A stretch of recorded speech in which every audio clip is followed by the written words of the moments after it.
March 29ஆம் தேதிக்கு மேற்கொண்டு ஏழரை முடிஞ்சது. ஏழரை முடிஞ்சா மகர ராசி அருமையான ராசி இருக்குது. அந்த குரு பார்வை அவருக்கு வந்து கோடி புண்ணியம். இந்த 9 மாசமா 10 மாச காலமா அவருக்கு வந்து குரு பார்வை இருக்குது. இந்த திறமை உண்டு. சனியின் வீடு மகராசி, அதனால தனி திறமை உண்டு. தனியா அவருக்கு திறமையா தொழில் அமையும். 10 ஆளை வச்சு வேலை வாங்குவோம்.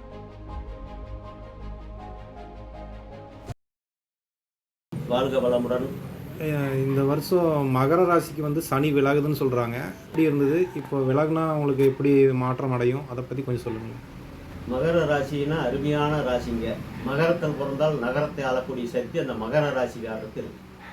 இந்த மகர ராசி வந்து உங்களுக்கு வந்து பார்த்தீங்கன்னா ஏழரை சனி வந்து இப்போ 7.5 வருஷமாக வர்ற மார்ச் 29ஆம் தேதியோட ஏழரை சனி 7.5 வருஷம் முடியுது. மகர ராசிக்கு ஆரம்பிச்சு மார்ச் 29ஆம் தேதியோட ஏழரை சனி முடியுது. ஆனால் இந்த 7.5 வருஷம் அவங்க பட்ட கஷ்டம் பார்த்தீங்கன்னா சரியான ஒரு கஷ்டம். வேற ஒரு மனுஷன் இருந்தால் செத்தே போயிருப்பான். செத்த இடத்துல போச்ச இடத்துல புல்லு முளைக்க ஆளே அட்ரஸ் இருக்க மாட்டான். அது மாதிரி பார்த்தீங்கன்னா அவருடைய குடும்பத்தில் பிரச்சனை, செய்யக்கூடிய தொழிலில் பிரச்சனை, பல ரூபத்தில் அவங்களுக்கு வந்து கஷ்டம் நஷ்டம் நல்லது கெட்டது எல்லாமே நல்லா இருக்கு. இந்த ஏழரை சனி ஆரம்பமாகிறதுக்கு முன்னாடி பார்த்தீங்கன்னா ஒரு மகராசிக்காரர் அருமையான மனுஷன், வரவு செலவுக்கு சூப்பராக இருப்பார், தொழில் அருமையாக பண்ணுவார். அவர்கிட்ட போனால் எல்லா காரியம் ஆகும்னு எல்லாமே சொந்த மந்த தாய் பிள்ளை எல்லாருமே அவங்ககிட்ட தேடி வருவாங்க. இந்த ஏழரை சனி ஆரம்பம் ஆச்சதுக்கு பிறகு பார்த்தீங்கன்னா இந்த 7.5 வருஷத்தில் பழக்க வழக்கம் பகையேறு, செய்கிற தொழிலும் பகையேறு, கட்டுன மனைவி பகையேறு, பெத்த பையனும் அவரும் வந்து சங்கடப்படுற மாதிரி அப்பம் போகிறது மெயின் ரோடு, அம்மா போகிற தார் ரோடு, ஆளுக்கு ஒரு பக்கம் ஜாதகருக்கு கல்யாணம் பண்ணி பிரம்மச்சாரி, கடன் வாங்கி பட்டினி, குடும்பத்தில் பார்த்தீங்கன்னா பிரச்சனை, பஞ்சாயத்து, பைசூல் போராட்டமாக தான் இருக்கும். வீடு கட்டினா பாதியில் நிற்கும், தொழில் செஞ்சால் தொழிலே பண்ண முடியாது, கடன் வாங்கினா மீட்டி திருப்பி கொடுக்க முடியாது. ஒருத்தருக்கு ஜாமீன் போட்டு கடன் வாங்கி கொடுத்துட்டா அந்த ஜாமீன் போட்டவனுக்கு நம்ம தான் வட்டி கட்டணும். பழைய கடனுக்கு புதுசாக கடன் வாங்கி பார்த்தீங்கன்னா சரியான பிரச்சனை. படுத்து தூங்குறா நிம்மதியாக நிறுத்துற வராது, பாலும் பழத்தோடு சாப்பிட்டா உடல் ஒட்டாது. நம்ம கிட்ட வந்து யோசனை கேட்டவன்லாம் நம்ம அடுத்தவனுக்கு பஞ்சாயத்து சொல்லணும்னா அவங்க வந்து இன்னைக்கு நம்மளுக்கு வந்து வீட்டில் குடும்பத்தில் பஞ்சாயத்து எடுக்கிற அளவுக்கு பைசூல் பண்ணுற அளவுக்கு ஆயிடுச்சு. அப்படிங்கிற அளவுக்கு அவருக்கு வந்து ஒரு நிம்மதி இல்லாத போயிடும். அந்த மகராசிக்காரங்கன்னு பார்த்தா கண்ணீர் விடாத ஒன்று தான் பிரச்சனை. அது மாதிரி குழப்பத்தில் தான் இருப்பாங்க. இன்னைக்கு நம்ம ஏதோ ஒரு கோயிலுக்கு போனால் ஒரு மோச்சனமாகணும்னா திருச்செந்தூர் போயிட்டு வந்துடுங்க, திருமணஞ்சேரி போயிட்டு வந்துடுங்க, காலபைரவர் கோயிலுக்கு, தாடிக்கொம்பு ராஜபைரவர் கோயிலுக்கெல்லாம் போயிட்டு வந்துடுங்க, ராமேஸ்வரம் போயிட்டு வந்துடுங்க, எல்லா கோயிலுக்கு போயிட்டு வந்துடுங்க. எங்கேயும் போகாத இடமே இல்லை. ஆனால் பிரச்சனையே தீரவில்லை. எனக்கு வர வேண்டிய பணம் வர மாட்டேங்குதுங்க. எங்கிட்ட 10 ரூபா வாங்கி தரவெல்லாம் கோடீஸ்வரன் ஆகிட்டான், எங்கிட்ட ஐடியா கேட்டவெல்லாம் பெரிய முதலாளி ஆகிட்டான். என்னுடைய பாடு என்னுடைய உழைப்பு அடுத்தவனுக்கு தான் பயன்படுதே தவிர எனக்கு எதுவுமே பயன்படலைங்க. அதனால குடும்பத்தில் வந்து நிம்மதி இல்லாத இருக்கணும். வேற ஒரு மனுஷாக இருந்தால் செத்தே போயிருப்பானுங்க. அதாவது நான் என்னுடைய திறமையில தான் இன்னைக்கு ஈசுக்கு பேட்டான ரோசன் பாட்டுப்பட்ட மாதிரி சாமர்த்தியத்தில் தான் இன்னைக்கு நம்ம பையன் பிள்ளையெல்லாம் வீணா போயிருமே, நம்ம குடும்பம் அட்ரஸ்லாம் அது போயிருமே அப்படிங்கிறதுனால தான் இன்னைக்கு உயிரோடு இருக்கிறனுங்க. இல்லைன்னு அர்த்தம் நான் செத்த இடத்துல போச்ச இடத்துல புல்லு முளைச்சிருக்கு, கரும்புமே பண்ணியிருப்போனுங்க அப்படின்னு நம்ம கவலைப்பட்டு தான் இன்னைக்கு மகர ராசிக்காரர்கள் எல்லாம் உட்காந்துருப்பாங்க. ஆண்டவன் இன்னைக்கு மார்ச் 29ஆம் தேதியோட இந்த ஏழரை சனி முடியுது.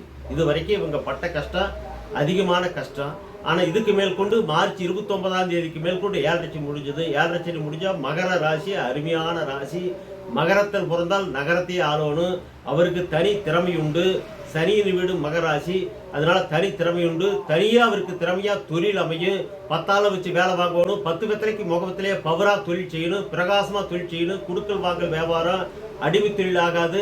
அவர் முதலாளியாக உட்காந்து தொழில் பண்ணக்கூடிய யோகமெல்லாம் அவருக்கு வந்துங்கிறது மார்ச் 29ஆம் தேதிக்கு மேல் கொண்டு வரும். மார்ச் 29ஆம் தேதிக்கு கொண்டு மார்ச் ஏப்ரல் மே மாதம் வரைக்கும் அவருக்கு வந்து குரு பார்வை இருக்குது. அந்த குரு பார்வை அவருக்கு வந்து கோடி புண்ணியம். இந்த 9 மாசமா 10 மாச காலமா அவருக்கு வந்து குரு பார்வை இருக்குது. இந்த குரு பார்வை இல்லைன்னா இந்த கடக்கூர்ல என்ன பண்ணு ஆலையே முடிச்சு போட்டு உங்களுக்கு அந்த குரு பகவானுடைய பார்வை இன்னைக்கு 9-10 மாசமா அந்த குரு பகவானுடைய பார்வை இருக்குது. குரு பார்த்தால் கோடி குற்றங்கள் மோச்சனம். இந்த ஏழரை சனியிலேன்னா இந்த குரு பார்வை அவருக்கு அருமையா இருக்கு. மகர ராசிக்கு குரு பார்வை நல்லா அருமையா இருக்கு. இந்த ஏழரை சனி நடந்ததுனால அவருக்கு வந்து குரு பார்வையும் வேலை செய்யல. அந்த ஏழரை சனி தான் அவர் ஆட்டி படைக்குது. அதே மாதிரி பார்த்தீங்கன்னா மார்ச் 29ஆம் தேதிக்கு மேல் கொண்டு ஏப்ரல் மே மாசத்துக்குள்ள இவங்களுக்கு வந்து ஒரு நல்லது நடக்கும். அந்த குரு பயிற்சி முடியறதுக்குள்ள மே மாசம் வந்து அவருக்கு குரு பயிற்சி முடியுது. அந்த மே மாசத்துக்குள்ள ஆண்டவன் அவருக்கு அந்த குரு பகவான் நல்லது செய்வாரு. கடனோடன் தீரு, சரியான சிக்கல் சட்ட சிக்கல் அவருக்கு விமோச்சனமாகு, காசு ரூபாய் அதாவது ஃபைனான்ஸ் பிரச்சனை அவருக்கு விமோச்சனமாகு, குடும்பத்தில் கணவன் மனைவி ஒற்றுமையாக சேருவாங்க, பசங்க பிள்ளைங்க குடும்பம் ஒன்று சேரு, தொழில் நல்லா விருத்தியாகு.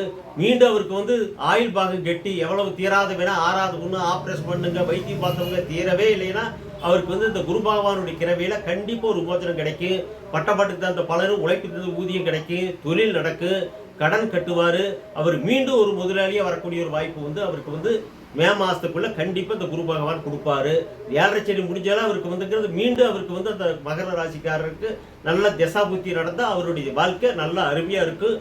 மண்ணை தேடலாம், பௌரான மனை அமைக்கலாம், வீடு கட்டலாம், தொழில் செய்யலாம். அவருடைய அம்சம் ரொம்ப ஒரு சிறப்பாக நல்ல பிரகாசமாக வரக்கூடிய ஒரு அம்சம் அனுகிரகம் அருமையாக இருக்குது.